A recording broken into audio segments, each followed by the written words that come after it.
Howdy, y'all. It's Reese, aka Bearman Prime, on this April 2nd. Welcome back to my Read the Bible in a Year series. Thank you again for joining me. Card in the top right hand corner for the rest of the playlist, and please hit that like button, that subscribe button, and that notification bell if you want to. So, yesterday we saw the story of when David met with Nabal in Carmel, asking for help for supplies. Nabal refused to help him despite all that David had done for him previously. But thankfully, Abigail, Nabal's wife, was kind and helped out David with some food. And in the end, Nabal had a stroke and died, and Abigail became David's new wife.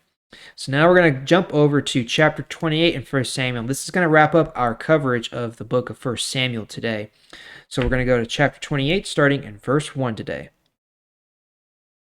Later, the Philistines gathered their armies to fight against Israel. Achish said to David, "Do you understand that you and your men must go with me to fight against Israel?"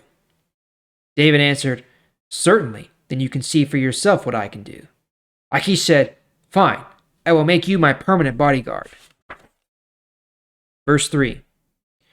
After Samuel died, all the Israelites mourned for him and buried him in Ramah, his hometown. Saul had removed the mediums and fortune tellers from Israel. The Philistines prepared for war. They came to Shunem and made their camp at that place. Saul gathered all the Israelites together and made his camp at Gilboa. Saul saw the Philistine army, and he was afraid. His heart pounded with fear.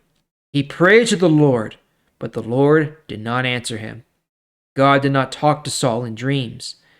God did not use the Urim to give him an answer, and God did not use prophets to speak to Saul.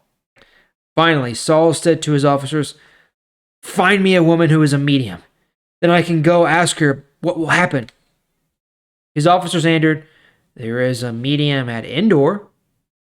That night, Saul put on different clothes so that no one would know who he was. Then Saul and two of his men went to see the woman. Saul said to her, "I want you to bring up a ghost who can tell me what will happen in the future. You must call for the ghost of the person I name." But the woman said to him, "You know that Saul forced all the mediums and fortune tellers to leave the land of Israel. You are trying to trap me and kill me." Saul used the Lord's name to make a promise to the woman. He said, "As surely as the Lord lives, you won't be punished for doing this." The woman asked, "Who do you want me to bring up for you?" Saul answered, "Bring up Samuel." And it happened. The woman saw Samuel and screamed. She said to Saul, "You tricked me! You are Saul!"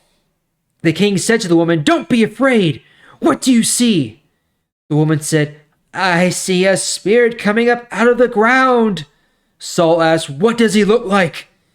The woman answered, "He looks like an old man wearing a special robe." Then Saul knew it was Samuel, and he bowed down. His face touched the ground. Samuel said to Saul, "Why did you bother me? Why did you bring me up?" Saul answered, "I am in trouble. The Philistines have come to fight me, and God has left me. God won't answer me anymore. He won't use prophets or dreams to answer me, so I called you. I want you to tell me what to do." Samuel said, "The Lord left you and is now your enemy, so why are you asking me for advice? The Lord used me to tell you what he would do, and now he is doing what he said he would do. He is tearing the kingdom out of your hands and giving it to your neighbor, David. The Lord was angry with the Amalekites and told you to destroy them, but you did not obey him. That's why the Lord is doing this to you today. The Lord will let the Philistines defeat you and the army of Israel today. Tomorrow, you and your sons will be here with me." Saul quickly fell to the ground and lay stretched out there. Saul was afraid because of what Samuel said. Saul was also very weak because he had not eaten any food all that day and night. The woman came over to Saul and saw how afraid he was. She said, "Look, I am your servant. I have obeyed you. I risked my life and did what you told me to do. Please listen to me. You need to eat. Let me get you some food. Then you have enough strength to go on your way." But Saul refused. He said, "I won't eat." Saul's officers joined the woman and begged him to eat. Finally, Saul listened to them. He got up from the ground and sat on the bed. The woman had a calf that she had been fattening. She quickly killed the calf. She took some flour and pressed it with her hands. Then she baked some bread without yeast. The woman put the food before Saul and his officers, and they ate. Then they got up and left during the night. All right, so the time is coming for the reign of Saul to end. At this point, David is living among the Philistines, actually, who, even though they're enemies, David is living among them.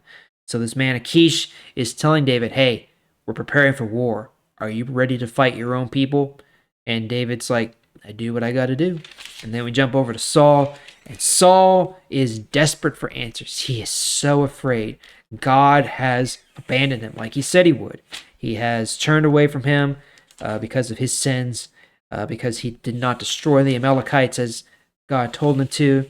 And so Saul is so desperate, he turns to a medium, a mystic, who had power in this time, but of course, nowadays, there's no such thing.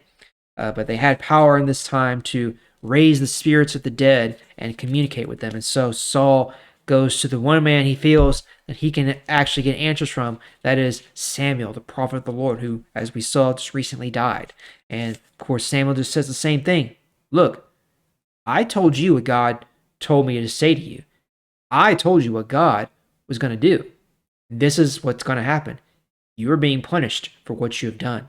You turned away from God. You turned away from him, so he's turning away from you and giving the kingdom to David now. So of course, Saul is just so distraught, and he knows that his time is over. There's nothing he can do. It's foolish and impossible to fight against God, as we'll see many times throughout the book, and as we can probably see in our own lives. All right, so that's going to do it for today, and that's the end of our coverage of 1 Samuel. So tomorrow we will start in 2 Samuel. Thank you again for joining me. I sure do appreciate it, and see you tomorrow.